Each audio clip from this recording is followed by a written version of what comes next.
JDT. Nah, JDT itu kan klub asal Malaysia. Nah, itu aspek pertama yang membantah bahwa ini pertandingan bukan dengan timnas Indonesia tapi dengan tim JDT gitu.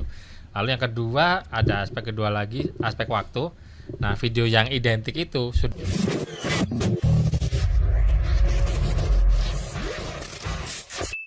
kelima ini memang lagi rame terkait dengan Korsel ya. ya. Pelatih Korsel U23 ngamuk usai kalah dari timnas Indonesia di Piala Asia U23. Kalau saya baca info ini, saya agak kurang percaya sebenarnya meskipun saya belum lihat detail siapapun yang karena saya lihat orang Korea ngamuk tuh Sintayong. Sintayong tuh ngamuknya cuman mukanya doang, gitu. nggak ngamuk macam-macam, cuman protes ke wasit gitu. Ngomel lah ya. Ngomel Korea ya, ngomel opa-opa Korea gitu ngomelnya gitu. Nah ini gimana Mas beritanya kok bisa muncul nih? Nah ini pelintiran Mas, jadi ini dari situs cekfakta.com, artikel dari Liputan 6.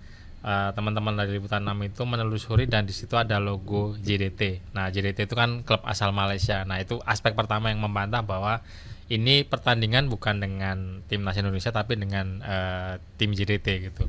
Lalu yang kedua, ada aspek kedua lagi, aspek waktu. Nah, video yang identik itu sudah ditemukan di tahun 2022 lalu. Jadi ini yang video yang disebar ini sebetulnya ketika klub Korsel Ulsan Hyundai. Oh, klub ya berarti. Klub, bukan timnas ya? Bukan timnas. Kalah melawan JDT di Liga Champion Asia tahun 2022 lalu. Gitu. Nah, dan selain itu juga banyak juga akun-akun Malaysia akun-akun netizen Malaysia yang menyebarkan di TikTok dari tahun 2023 lalu. Jadi nggak ada hubungannya dengan Tapi sekarang. yang seru adalah dikasih teks Indonesia soalnya. Iya. Dan teksnya itu related dengan peristiwa yang terbaru. Nah, Indonesia itu ada teknik juga Korsel. Mas. Itu sebetulnya belum tentu terjemahannya sesuai karena ya itu terserah yang bikin hoaxnya ini. Iya, gitu. Maksudnya itu yang bikin orang jadi kan bahasa Korea kan, banyak orang nggak paham kan. Iya. Dikasih teks Indonesia. Lalu orang bisa lebih nyambung gitu. Padahal ya belum tentu. Artinya seperti yang benar-benar bisa bahasa Korea pasti ketahui lihat ini gitu. Tapi nggak semua orang kan. Yang lebih umum tuh Inggris sebetulnya. Tapi pernah juga kejadian orang cukup nekat gitu ya. Perdana Menteri Australia sedang pidato soal apa lalu dikasih terjemahan. Padahal ya bahasa Inggris itu lebih umum kan, banyak orang yang bisa. Tapi jadi tetap aja ada yang nekat gitu. Mungkin buat orang-orang yang nggak paham bahasa Inggris mah percaya aja itu. Iya dikira bener ya gitu. Apa ya bahasanya nggak ngerti sih. Padahal hati-hati sekarang sudah cukup banyak teknologi yang bisa. Ini di YouTube nih. Ini sebentar, dia itu nyebarnya TikTok ya kayaknya. Facebook. Ya? Awalnya di Facebook. Ini motifnya apa ya? Paling ekonomi kayaknya. Belum tentu Mas. Kadang orang atau bercandaan aja ya? Enggak sih. Kadang orang itu bisa nyebar itu udah ngerasa puas gitu. Apalagi ada yang komen, ada yang nge-like kayak gitu. Jadi dia ngerasa tahu dan nyebarin yang dia tahu. Karena gitu. kalau dari teksnya itu memang lucu sih. Ya. Lu kalau nggak niat main, pulang aja gitu kan. Ya motif bercanda juga bisa sih kadang-kadang. Satir sarkas gitu. Cuma bahayanya satir sarkas itu pada saat beredar di satu grup yang memang tukang bercanda gitu ya. Anak-anak shit poster misalnya, ya mereka tahu itu bercanda, tapi pada saat dikeluarkan dari grup tersebut itu bisa jadi sesuatu yang disalah dimengerti karena orang nggak ngerti konteksnya dan dikira beneran. Saya ingat beberapa tahun lalu ada orang bikin video bercandaan, nyebutnya namanya TikTok syndrome. Jadi joget-joget sendiri nggak bisa berhenti gitu kan, dan itu dikeluarkan dari konteksnya. Ada yang sengaja ngangkat, dikasih tulisan bahaya TikTok syndrome, orang joget-joget nggak bisa berhenti dan orang-orang yang nggak tahu dia nge-mention ponakan atau anaknya, nih kamu kalau kebanyakan main TikTok jadi begini gitu. Padahal itu aslinya, di video aslinya udah jelas-jelas ditulis itu sarkas, satir. Nah bahaya satir begitu, kalau dia beredar di lingkungan yang paham ya orang akan tahu itu bercanda ya. Tapi pada saat dikeluarkan, nah itu bisa jadi resikonya di situ gitu. Ya, jadi kalaupun kita bercanda di grup keluarga, di grup alumni atau di grup yang khusus, yang kayak gitu-gitu nggak usah video-video yang kita anggap tadinya cuma bercandaan gitu, ngeprank ke temen sendiri, terus ada sesuatu yang mungkin di grup itu udah biasa, tapi begitu dia dikeluarkan dari grup itu jadi nggak biasa tuh. Sama kayak ada misalnya seorang pendeta atau seorang ustadz gitu ya, atau pemuka agama yang ngomong di yang barusan tempat ibadahnya dia, ngomong sesuatu. Mungkin kalau ngomong di tempat ibadahnya dia karena jamaahnya sama, pemikiran sama, mungkin tuh biasa aja.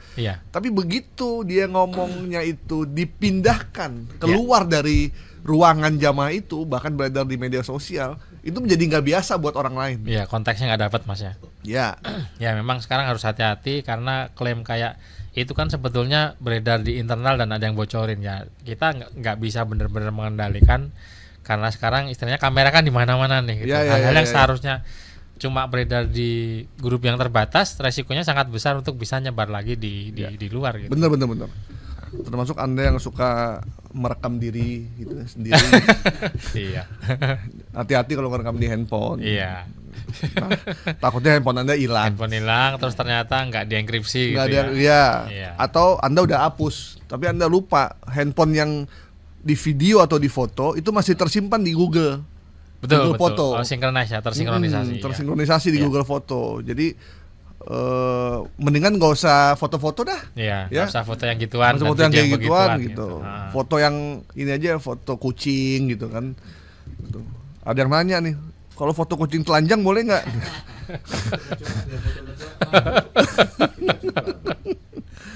Oke, berita informasi tentang video pelatih Korsel U23 ngamuk usai kalah dari timnas Indonesia di Piala Asia U23, kita nyatakan hoax ya. Saya. Jadi itu sebenarnya bukan video pelatih Korsel tapi pelatih klub di Korsel setelah melawan tim klub dari Malaysia, JDT. Jadi tapi memang diunggah setelah Korsel kalah secara dramatis oleh Indonesia ya. Gitu. Yang Indonesia dibatalkan. Nyambungin Mas. Indonesia menang karena penaltinya dibatalkan. Dianulir ya. Dianulir. Uzbekistan menang karena gol Ferrari dibatalkan. Jadi sama-sama nih ya. Iya, udah impas. Udah impas gitu. Memang kadang rasa kecintaan kita terhadap sesuatu bisa membuat kita jadi lupa dengan kebenaran ya. Iya. Gitu. Kan ada lagunya Mas. Cinta tak ada logika Mas. Oh iya. Kalau kata Ustadz Jainuddin Amjad, cinta tuh seperti apa ya? Tai kotok berasa coklat kalau cinta itu. Mau dikasih tahu juga orangnya nggak percaya gitu. Oke, yang terakhir nih Mas Ari. Ya. Ledakan di Israel yang disembunyikan, ini maksudnya gimana nih? Apa berita ini? Jadi ada ini video sebetulnya. Video yang disebarkan di situ kelihatan awalnya kecil asap gitu Mas ya. Nah, tapi kelihatan di situ ada shockwave-nya, ada udara yang kedorong. Lalu dengan tergolongnya gede banget gitu. Nah, ini dibilangnya disembunyikan. Ini adegan yang tipikal kayak di film-film gitu Mas ya, saking di film Rambo ini. Iya, saking besarnya ledakannya itu sampai jadi seperti ini gitu. Gitu. Padahal sebetulnya ini yang pertama tadi yang kelihatan kayak udara kedorong itu di Lebanon, di Beirut ya.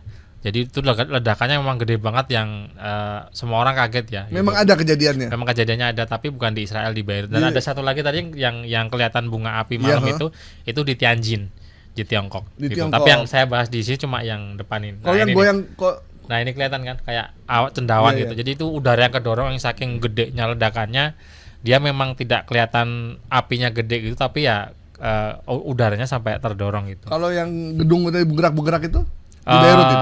Iya sama di Beirut. Itu karena makin dekat dengan sumber ledakan tuh kerusakannya makin parah, dan yang jaraknya beberapa kilo itu kacanya pada pecah Mas. Ini ada banyak versi juga yang dia itu sedang foto prewed.